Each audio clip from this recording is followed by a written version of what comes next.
Hello, everyone, and welcome back to Gray Witchcraft for the Modern Mystic. I hope you are doing fantastic this Tuesday afternoon. I am so excited to jump in today and talk all about the upcoming full moon on Sunday. So if you've been watching me long enough, you know that I am obsessed with full moons. I always have a ritual planned, and I just think the energy of the full moon is phenomenal. I know people get a little kooky, and I get that too. I used to work in retail in college, and truly anytime something crazy happened, you would look outside and you're like, oh, it's a full moon.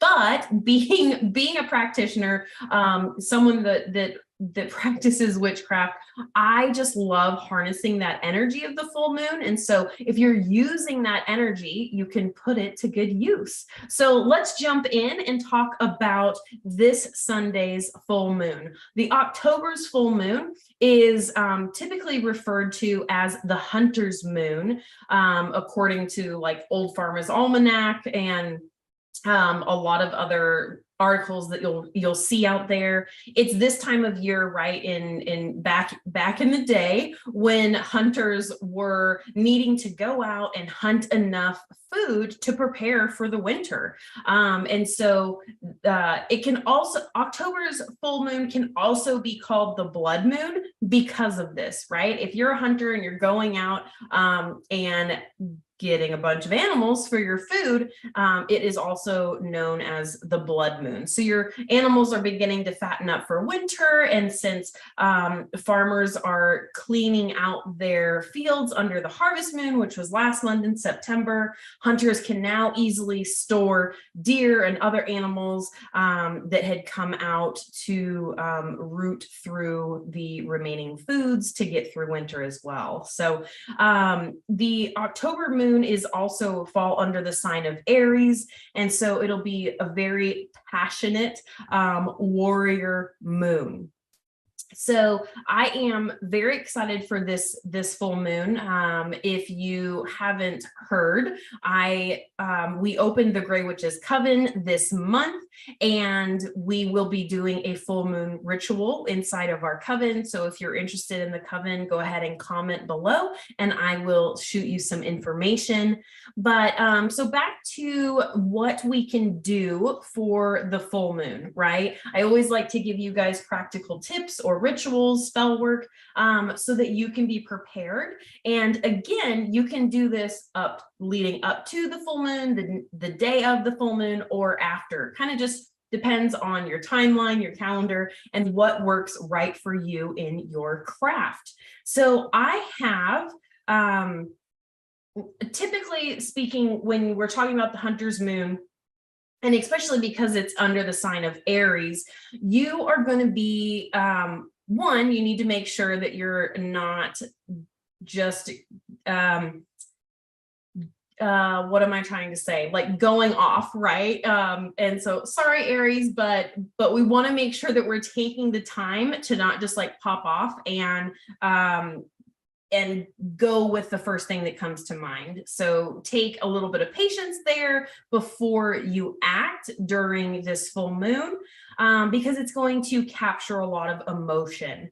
The hunter's moon can also speak to your dreams, right? Capturing your dreams and achieving your goals with, after your strength and determination, kind of like, because a lot, right? Nowadays, we don't go out and hunt for our food. I mean, yes, some people do, but not like hunting for the winter, right? So we're not going out and hunting for our food today, but we can definitely still take that energy and that meaning, and it can be harnessed through rituals. So if we go along those lines, if we're going after our dreams, we're capturing our dreams, right? We're achieving the goals that we have set forth in the new moon, or the past month or so. That has all taken strength and determination, planning, and so I want to share with you 5 rituals to use this energy of the October full moon to your benefit.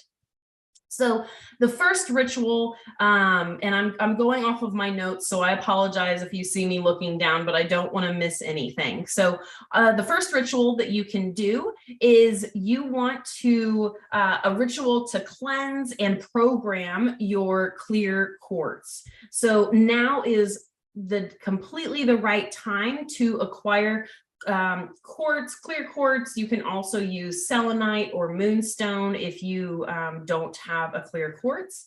You'll want to cleanse them either with incense, or you can leave them out, charge them underneath the full moon.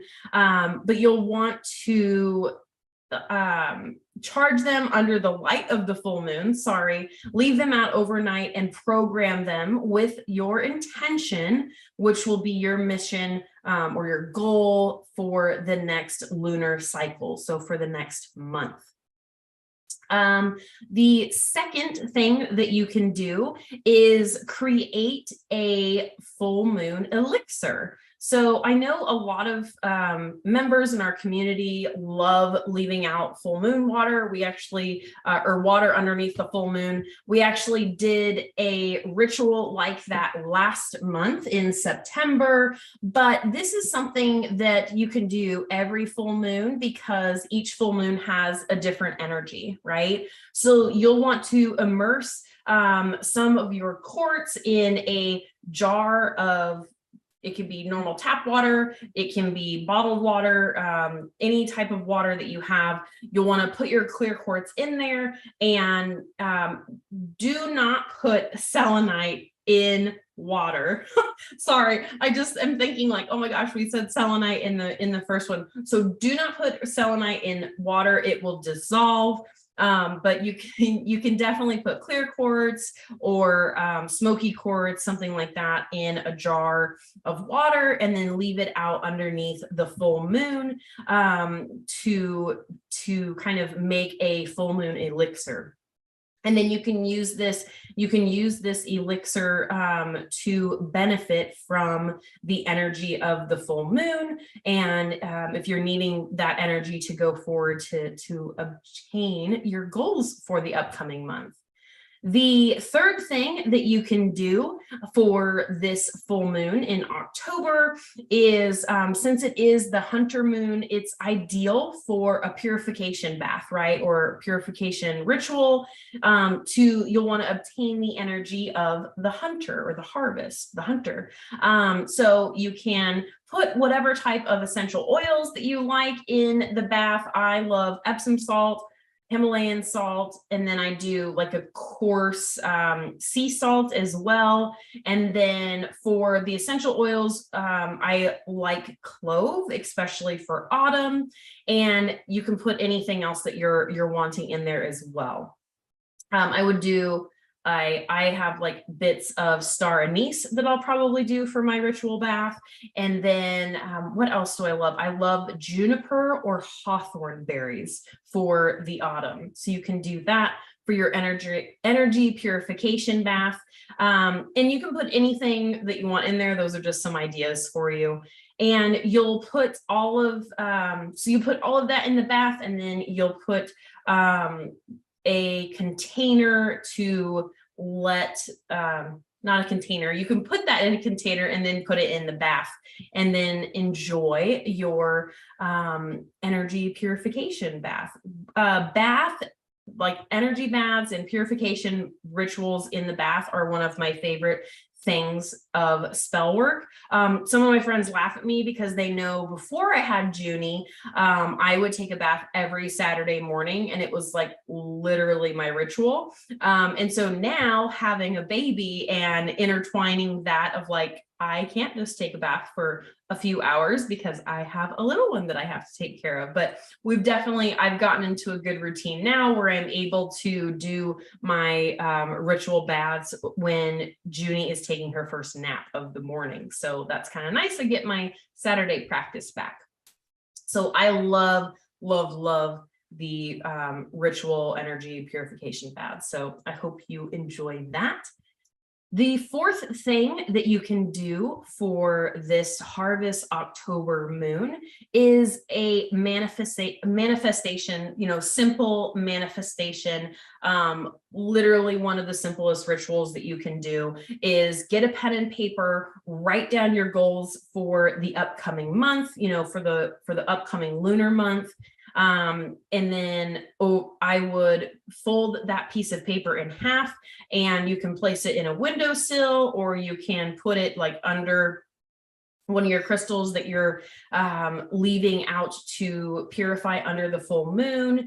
And then keep that piece of paper once you've had it under the full moon, the next morning, bring it in and make sure that you keep it to look back on and make sure that you are accomplishing those goals. I would check in on that manifestation in the new moon as well and see how many goals that you've already hit. It's literally one of the simplest rituals that you can do. And if you keep like a moon journal or a lunar journal, you can write it in there as well, and then just leave your journal out in the open under the full moon as well. Last but not least, the fifth thing that you can do for this October's full moon is a candle spell. So simple candle spell is you can put out a black or an orange candle on your altar and burn that at night.